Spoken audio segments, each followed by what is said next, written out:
Thank you for joining us. Good morning, and thank you for joining us today. I am Reverend Mary Nelson, the Transitional Conference Minister of the Missouri Mid-South Conference of the United Church of Christ. The Missouri Mid-South Conference is made up of all the United Church of Christ congregations and clergy in Arkansas, Missouri, and Memphis, Tennessee. I am pleased to be joined by colleagues from across the conference and local leaders from areas of impact.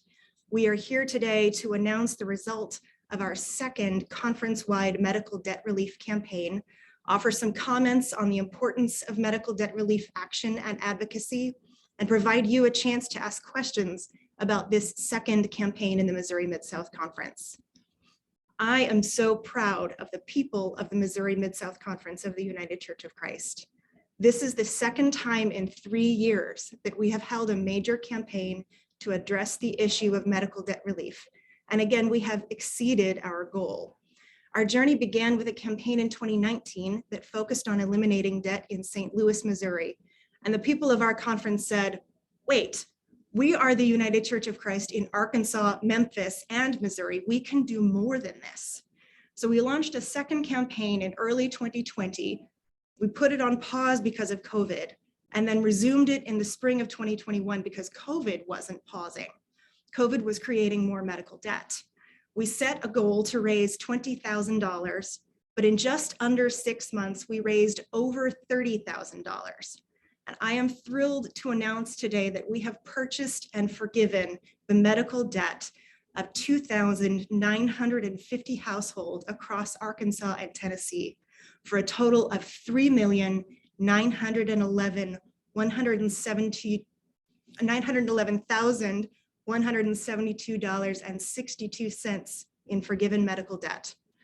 Thanks to the generosity of the people and churches of the United Church of Christ, the Missouri Mid-South Conference has made an impact in thousands of households and communities. We are proud to add our campaigns to the amazing work of the United Church of Christ across the country, so that together we have eliminated over $75 million in medical debt so far. Our initial hope with this campaign had been to target the most struggling communities in Arkansas, Memphis, and Missouri. We had hoped to impact a few counties, a few communities. We are so pleased to be able to say that we did more than that. We have impacted 1,322 households in 43 counties across Arkansas and 1,628 households in 58 counties across Tennessee. We celebrate that when the time came for us to make our purchase, there was no tertiary marketplace debt in Missouri. There was no debt available for us to buy in the whole state. This is a campaign for liberation. Medical debt is one of the significant factors contributing to ongoing poverty in this country. Liberating families from medical debt brings them out from under the weight of guilt and shame, but also out from under the weight of a credit report that keeps them from accessing better housing, or from under the weight of the multiple jobs they are working to pay off their debt, or from under the weight of the trade-offs, like choosing between paying off debt and feeding their families. As the gap between rich and poor continues to grow in this country, the ways that medical debt can keep poor people poor are insidious and shameful. One of the debts we paid off was a bill for $81. $81 dragging down a credit report. And by the time that $81 has become available to us to purchase, it has been weighing down this family for more than a year. We don't know who they are, but we can imagine the barriers they may have faced, the choices they may have been forced to make in the last year because of a bill for $81, which to many of us on this call today, I'm sure might be an inconvenience, but it's not an amount that would take us a year to pay back or prevent us from keeping a roof over our heads or food in our children's bellies. And the $3.9 million in debt that we have forgiven today is a tiny fraction of the medical debt bearing down on households all across America. There is so much debt in our system, and in the midst of this pandemic, we are making more debt every day. We are seeking the liberation of all people from a system that keeps poor people poor. We are doing what we can to liberate them directly by forgiving individual households' debts and by advocating for changes to healthcare access in America so that families can seek needed medical care without going into debt in the first place. There was no debt for us to purchase in Missouri this time. but we are sure there will be again someday soon. We bought and forgave the debt of these 2,950 households in Arkansas and Tennessee, but we know that there are more households in these states and across the country who are amassing medical debt every day. We seek nothing short of liberation, liberation from bondage to debt, liberation from the fear of seeking medical care because of an inability to pay, liberation from cycles of poverty and systems of credit that destroy the lives of our neighbors. We are the Missouri Mid-South Conference, the United Church of Christ in Arkansas, Memphis, and Missouri. And we are seeking liberation, not just for these 2,950 households, but for all people bearing the weight of medical debt in this country. We are doing what God has called and appointed us to do in this time. Thanks be to God. And now I would like to introduce Reverend Rob Van Ess, the pastor of Holy Trinity Community Church in Memphis, Tennessee. Good morning, everyone. When I was diagnosed with cancer a little over 4 years ago, I was afraid that my inability to pay for treatment would cost me my life. After I received my first medical bill for $97,000, I was afraid my inability to pay for the treatment I needed would ruin my life. Like many of us, I had no idea how much my insurance would cover. I just wanted to save my life. Afterwards, I discovered that I had more than $100,000 worth of unsecured medical in debt after insurance. While able to secure a charity discount from some providers, the balance will take me years to pay off, directly impacting my quality of life. When healthcare providers sell the right to collect their debts to private companies, people are dehumanized. The medical debt marketplace turns people into just another number that needs to be reconciled without any note of who they are or where they are on life's journey. The buying and selling of medical debts is the dirty little secret of our healthcare system that creates an entire industry that profits from human suffering. Buying back and forgiving medical debt is an act of mercy and grace. Forgiving medical debt is the right thing to do. Managing significant medical debt incurred simply to stay alive can impact your credit report, which in turn affects your ability to secure employment, housing, and transportation. Medical debt relief and ultimately healthcare for all is an act of mercy and a basic human right. We shouldn't have to choose between our medical debt and our groceries. People who carry significant medical debt are often hesitant to seek the health care they need, which in turn worsens their quality of life. Our healthcare system rewards those who can afford good insurance, with lower costs negotiated directly between the insurance companies and the healthcare providers, while punishing those with poor insurance or no insurance with higher rates, damaged credit, and the stress of dealing with anonymous collection agencies. Medical debt forgiveness offers the gift of new life in a world where a health crisis can financially destroy you. The shame and the stigma attached to medical debt is real.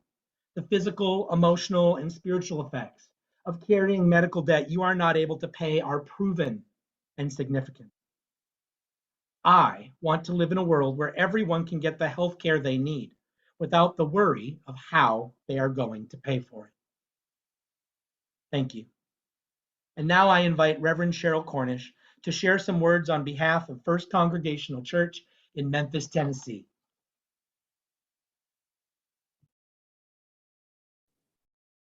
Thanks so much, Rob, for that powerful statement. Yeah, members of First Congregational United Church of Christ were enthusiastic in their contributions to this relief effort. Some of us gave out of gratitude, realizing that we are blessed beyond measure to have good quality health insurance so that we can get the care we need when we need it. Others gave out of a direct experience like yours of living with the pressure created by medical bills that create financial emergency at a time when health vulnerabilities create their own stress. Families' financial stability can be thrown out the window with a major illness or an accident, and it'll have financial repercussions for that family's economic health for years.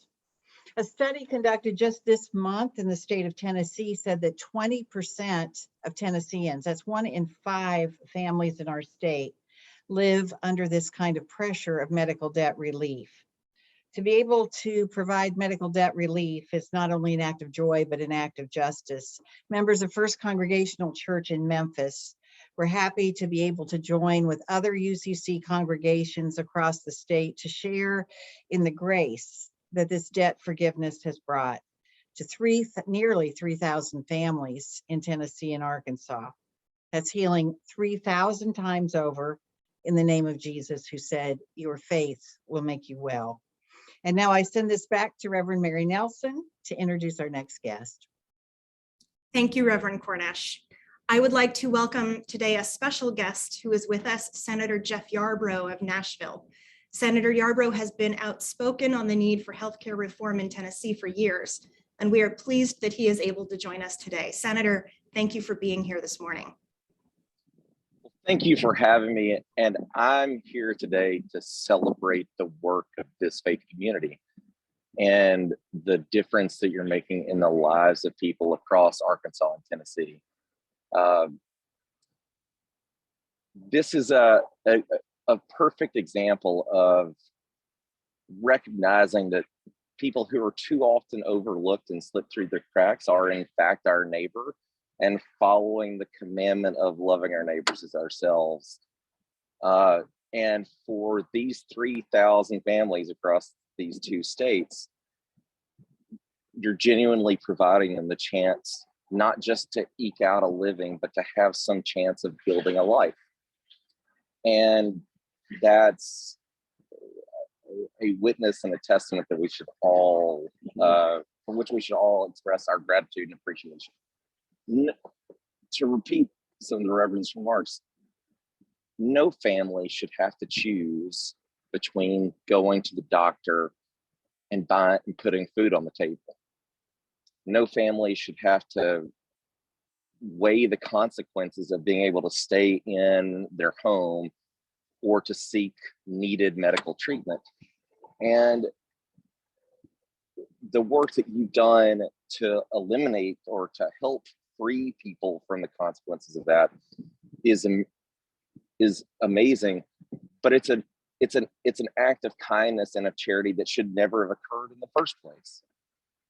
I want to celebrate this organization's good work, but I want it to be other work, because the choice that these families have had to make is a choice that politicians in Tennessee and other places across the country have frankly made for them.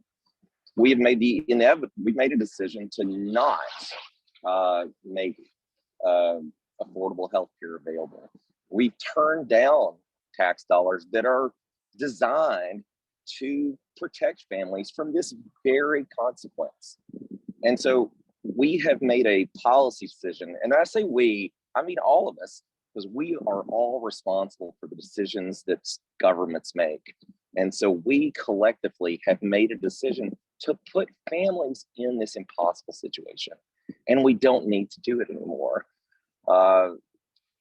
We need to recognize that there is another way, that there is a way to, frankly, in a way that's good for our economy, that doesn't cause any debt to anybody in our state. There's a way to free people from this sort of impossible choice and the predatory consequences that come from it. And I think we talk a lot in today's world about freedom. You cannot be truly free if you can't take your child or your wife or your father to the doctor when they are ill. And that's all there is to it. And I think that we in the political system need to follow the lead and witness that we're seeing from the church today. And I hope that more and more of us will recognize that and follow that example, and hopefully learn from it and make a change so that people don't have to deal with this impossible choice. So thank you, Mary.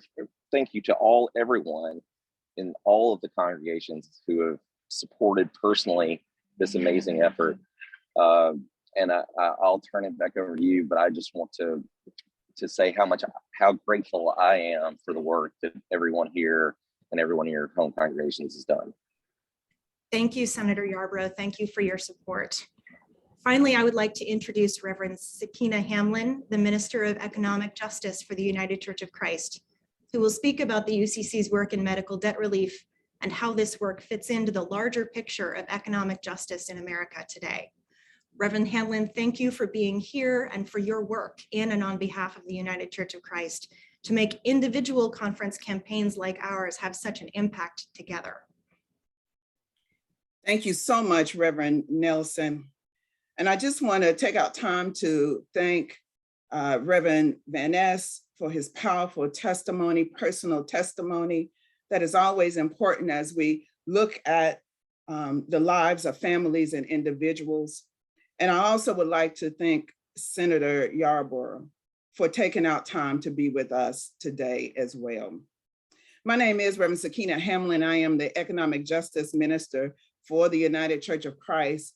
And our work in the economic justice ministries of our denomination includes educating and advocating for the creation of a just economy for all, rooted in debt jubilee. That means that we stand on the biblical principle of jubilee, where families are not strapped with oppressive, unending, prolonged debt and the cycle of debt that continues and continues. This principle is a bedrock biblical concept found in Leviticus 25. And as Reverend Nelson stated, it is a principle based in liberation. And because of that, we have not limited our medical debt abolishment work to only paying off medical debt of persons and families whose debt is available right now on the secondary market. We are committed and active in ensuring that other families do not have to contend with the scourge of medical debt in the future. Simply put, it is why the United Church of Christ continues to advocate for healthcare for all, because we know that healthcare is a human right and no one should be penalized because they are too poor to be well. It is why the United Church of Christ continues to advocate for Medicaid expansion, because as the July 2021 study of the Journal of the American Medical Association found, medical debt is a social determinant of health, and those states that expanded Medicaid had dramatically less families with medical debt in collections.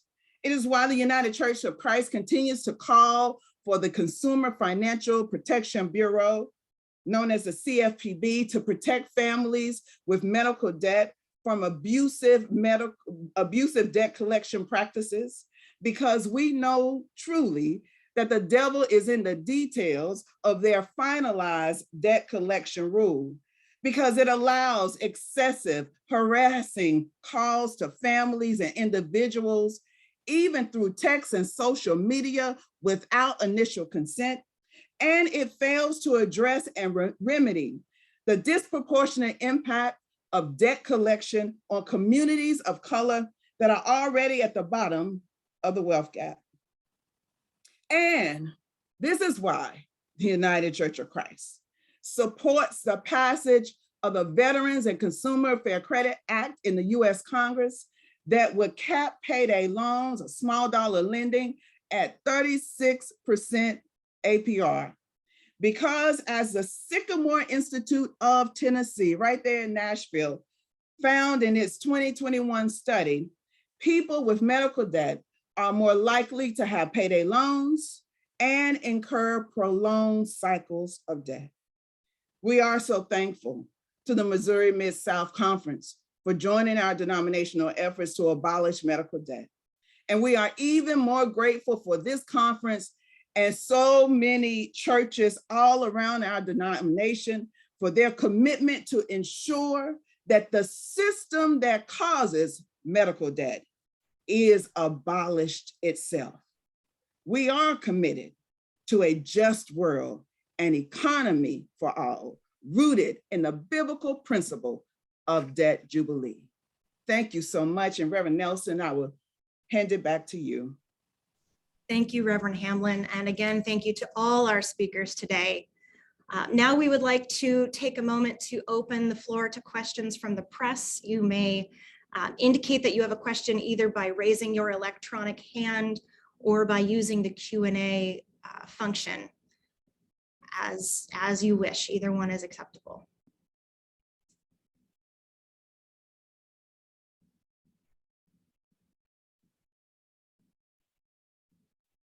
Do we have any questions from our participants today? I'm hearing that there is one, but I cannot see whose hand it is. It's Main Street, Nashville, and it says that talking is permitted. Main Street, You can go Nashville. ahead and unmute your microphone and you may ask a question. Hello, can you hear me? Yes. Have you been able to reach out to any individuals yet, or in terms of being able to offer any of them and the funding, or has this been something that's just that you're just kind of starting now? What is the process for helping decide who's going to get the money kind of come down to? Reverend Hamblin, I'm going to ask you to address that question. Sure. Thank you so much for the question. We do not know exactly whose debt we forgave. Because for us with the United Church of Christ, it's not about us knowing, it's about us recognizing that we have to act as our biblical narrative and our sacred text tells us, and make sure that we supply them with the liberation or the jubilee, if you will. And so then what we do is have a press conference like this so that those that receive letters from RIP Medical Debt, which is our partner in this work, they will know that those letters are true. They will know then that as they receive a letter and that it is communicated to them by our partner, RIP Medical Debt, that their debt was forgiven, that truly it was. But we will not receive any of the names of those persons. We just do the good work of the Lord. All right, thank you. Are there any other questions?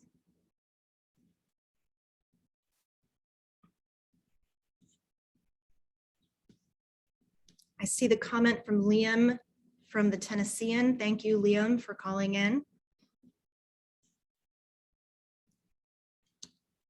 Daniel Breen asks, you mentioned that there wasn't any debt to forgive in Missouri. Could you clarify that? Is there no more medical debt in the state? Daniel, there is medical debt in the state of Missouri. There's medical debt all over this country. However, the way that the market system works, there was no debt for us available to purchase when we were making the purchase. The system is such that medical debt gets filtered through multiple buyers. There is a secondary market and a tertiary market. The hospital sends a debt to collections. There may be multiple debt collectors who end up owning that debt over time. And when it becomes available at a certain level is when we're able to purchase it. So when we were ready to make our purchase, there was not any debt available on the market at the level at which we were purchasing debt. But we know that there is debt out there and it will be filtering through the system, and at some point it will be available on the tertiary market.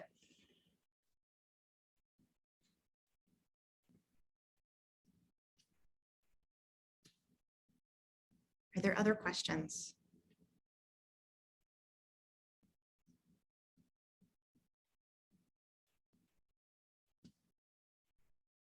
Give folks a few more seconds to get their questions typed or find the raise hand button.